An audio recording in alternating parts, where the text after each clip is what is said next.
मुख्यमंत्री सुखविंदर सुक्खू ने कांगड़ा जिला में जयसिंहपुर और सुलह विधानसभा क्षेत्र का दौरा किया है और यहां पर राहत और पुनर्वास कार्यों की समीक्षा की है।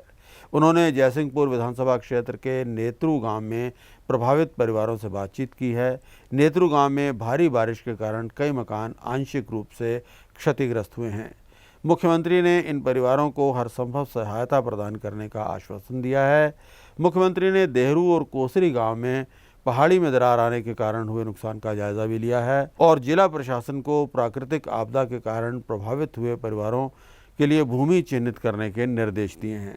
उन्होंने राजकीय माध्यमिक विद्यालय चंद्रोण में डंगा ढहने से हुए नुकसान का जायजा भी लिया है। सुखविंदर सिंह सुक्खू ने कहा है कि प्रदेश सरकार ने सभी उपायुक्तों को ग्राम पंचायतों में वार्ड आधार पर आपदा प्रभावित क्षेत्र घोषित करने के निर्देश दे रखे हैं। उन्होंने कहा कि इससे प्रभावित बढ़ी हुई मुआवजा राशि प्राप्त करने के लिए वो पात्र हो जाएंगे। सुखविंदर सिंह सुक्खू ने यह भी बताया कि पूर्व में पक्के मकान के आंशिक रूप से क्षतिग्रस्त होने पर 12,500 रुपये दिए जाते थे और कच्चे मकान के 10,000 रुपये की आर्थिक सहायता प्रदान की जाती थी। प्रदेश सरकार ने इस भीषण त्रासदी के दृष्टिगत इस राशि को बढ़ाकर 1 लाख रुपए कर दिया है।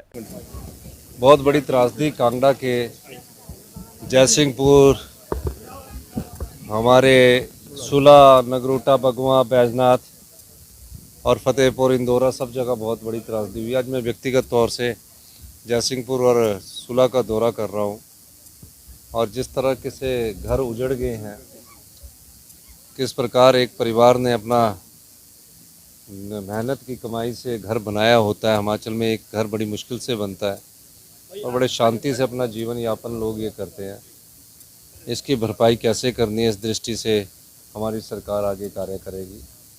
और मेरा मानना है कि जिनके घर उजड़े हैं उनके लिए हमें चाहे कानून में परिवर्तन करना पड़े, हम कानून में परिवर्तन करेंगे और एक एक घर को बसाने का दायित्व हमारी सरकार करेगी। नए सड़क मार्ग में हम काफ़ी पैसा खर्च कर रहे हैं। आपने एक देखा कि 48 घंटे के अंदर ये पहली ऐसी आपदा है जो त्रासदी की सबसे बड़ी आपदा है, लेकिन ना पानी की समस्या आई छुटपुट जगह छोड़कर और ना सड़क की यातायात को रोका गया। यही सरकार की कर्तव्य निष्ठा को दर्शाता है। मुझे आप बता देंगे कि क्या केंद्र से मदद मिली है? आप बताइए। तो बताइए जी, क्या सहायता की है, बता दीजिए मुझे। मैं भी आपसे पूछना चाहता हूँ और मेरे को अभी कोई सहायता आज उन्होंने अगर कोई सहायता की है तो मुझे जो भी अभी केंद्र से पैसा आया वो पूरे हिंदुस्तान की सरकारें, जिसकी भी सरकारें हैं, उसका बजट में एलोकेशन होता है। और बजट में एलोकेशन कैसे होता है? जो स्टेट के टैक्सेस होते हैं उसका एक पार्ट डिजास्टर मैनेजमेंट में जाता है।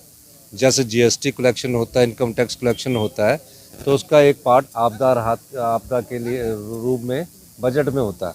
उस बजट के तहत हर साल, अभी नहीं है, ये पिछले कई सालों से जुलाई में 180 करोड़ रुपए की किश्त आती है और दिसंबर में 180 करोड़ की किश्त आती है। उन्होंने दिसंबर की 180 करोड़ की किश्त को एडवांस कर दिया है। और आप पत्रकार बंधु हैं, मुझे आप बता देंगे। और दूसरा, जो भारतीय जनता पार्टी की सरकार थी, 315 करोड़ रुपए का एजी ने ऑब्जेक्शन लगाया था 21-22 का, उसको वैसे 189 करोड़ हमने उनसे लिया और अभी उनसे 126 करोड़ रुपया और लेना है। जिस प्रकार की ये त्रासदी है, सरकार ये चाहती है कि special package, relief package declare करे। जिस तर्ज पर केदारनाथ का घोषित हुआ, जिस तर्ज पर गुजरात में भुज में घोषित हुआ, और इस प्रकार से इस प्रकार की सहायता अगर उपलब्ध करवाए हमारे सरकार, तो हम अपने इन सब परिवारों को बसाने का दायित्व भी हमारा होगा और हम अपने खर्चे से तो हमने बसाना ही है। सर, जिस तरह एक नशे का कारोबार इन दिनों जिला कांगड़ा में अभी तो मैं आपदा राहत के लिए लड़ रहा हूँ और उसके बाद नशे के खिलाफ हम सारी सरकार कड़ी कार्रवाई करेंगे। और आपदा राहत के लिए हम अपना, अगर सरकार, केंद्र सरकार देती है तो बहुत अच्छी बात है, नहीं तो आप लोगों के धन से, हम अपनी मेहनत से, अपने लोगों के धन से गरीब आदमी के घर को बसाएंगे, आम आदमी के घर को बसाएंगे, ये निश्चित है। धन्यवाद।